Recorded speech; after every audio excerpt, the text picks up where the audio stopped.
वंदे मातरम। मैं अंकित आप सभी का स्वागत करता हूँ द अनटोल्ड फोर्ट की एक नई कहानी में। आज हम बात करेंगे उस आईएएस ऑफिसर की जिसने राम जन्मभूमि में अपनी एक अहम भूमिका निभाई थी। उसने अपनी नौकरी को भी दांव पे लगाया रामलला के लिए। उस व्यक्ति का नाम होता है के नायर।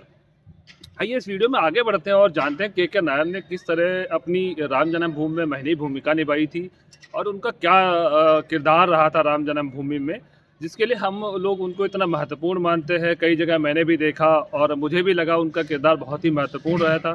तो आइए आप सबको मैं बताता हूँ इस वीडियो के माध्यम से कि उनका क्या किरदार रहा था और क्या रहा था उनका राम जन्मभूमि में योगदान।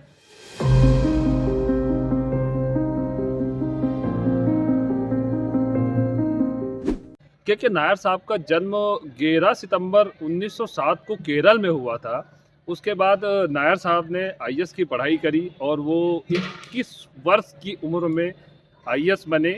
और 1 जून 1949 को नायर साहब फैजाबाद में बतौर कलेक्टर तैनात होते हैं। उसके बाद उस समय की उत्तर प्रदेश सरकार ने नायर साहब से बाबरी मस्जिद और राम जन्मभूमि को लेकर एक रिपोर्ट मांगी और उनसे कहा कि अयोध्या में क्या चल रहा है, उस पर रिपोर्ट बनाइए और मुझे दीजिए।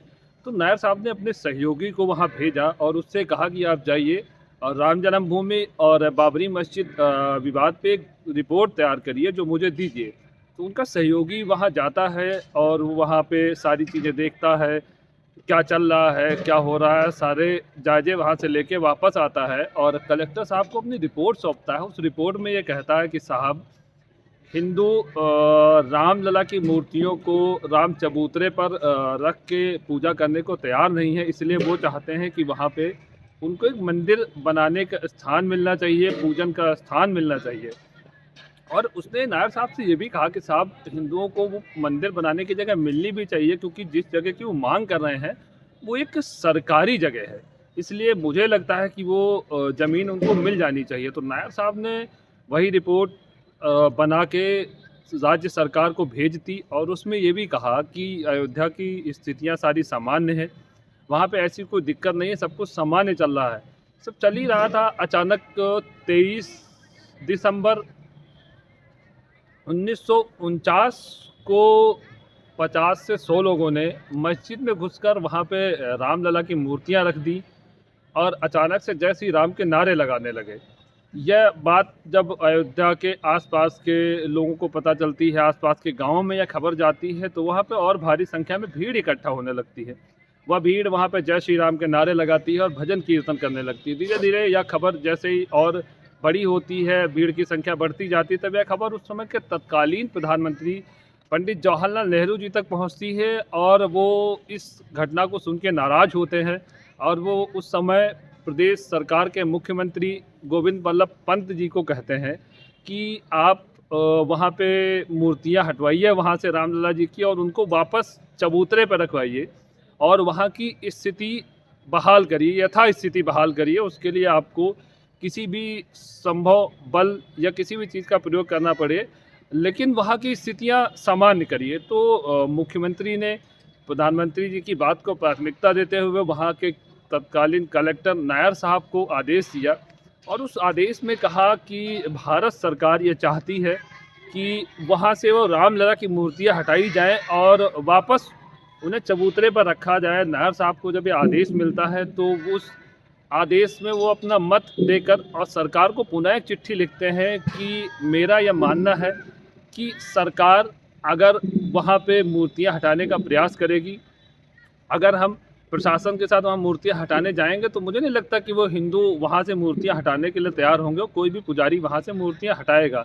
तो ऐसी स्थिति में वहाँ पर कानून व्यवस्था भी बिगड़ सकती है और मुझे लगता है कि सरकार को इस फैसले को कोर्ट पे छोड़ देना चाहिए। कोर्ट जो आदेश देगा उसको माना जाएगा। ये चिट्ठी उन्होंने लिख के राज्य सरकार को भेज दी और उधर चूंकि वो कलेक्टर थे, कलेक्टर की भी अपनी गरिमा होती है, पूरे जनपद का प्रशासन उसके हिसाब से चलता है, तो उन्होंने उसी हैसियत के चलते प्रशासन को एक आदेश दिया कि रामलला की प्रतिमाएं जहां पर रखी गई हैं वहां पर चारों तरफ जाली लगाई जाए और वहां पर सुरक्षा व्यवस्था तैनात की जाए और एक पुजारी नियुक्त किया जाए जो रामलला की भोग आरती करेगा और उस आदेश में ये भी कहा कि उस भोग और आरती का सारा खर्चा सरकार वहन करेगी। ये आदेश उन्होंने प्रशासन को दिया।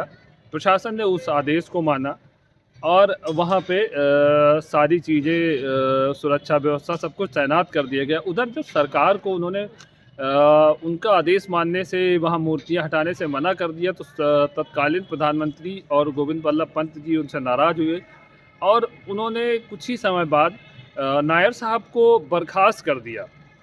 नायर साहब उस बर्खास्तगी के चलते कोर्ट चले जाते हैं और कोर्ट में वो मुकदमा लड़ते हैं सरकार के विरुद्ध। कोर्ट उन्हें पुनः बहाल कर देती है और साथ में उनको ये आदेश देती है कि आप पुनः जाइए और फैज़ाबाद ही अपनी तैनाती लीजिए।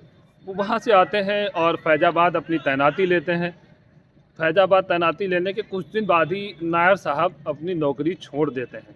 नौकरी छोड़ने के बाद वो इलाहाबाद हाई कोर्ट चले जाते हैं, वहाँ वकालत करने लगते हैं। उस बीच उनकी पत्नी शकुंतला नायर, जो कि जनसंघ ज्वाइन कर लेती हैं, जो आज की भारतीय जनता पार्टी है, वो उस समय जनसंघ हुआ करती थी।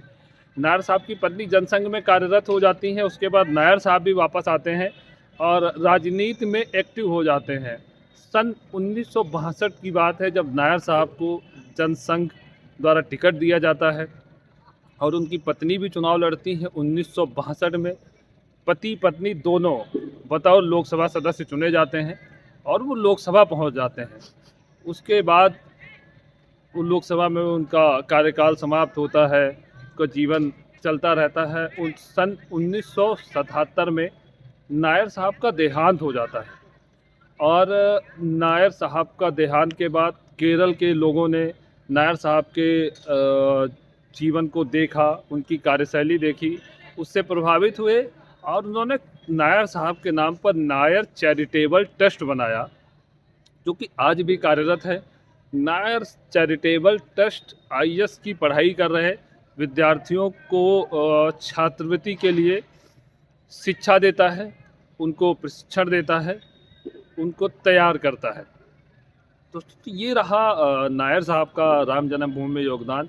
मुझे लगता है कि राम जन्मभूमि में नायर साहब का बहुत ही महत्वपूर्ण योगदान रहा था। और आपको क्या लगता है, आप भी बताइएगा इस वीडियो में कमेंट करके।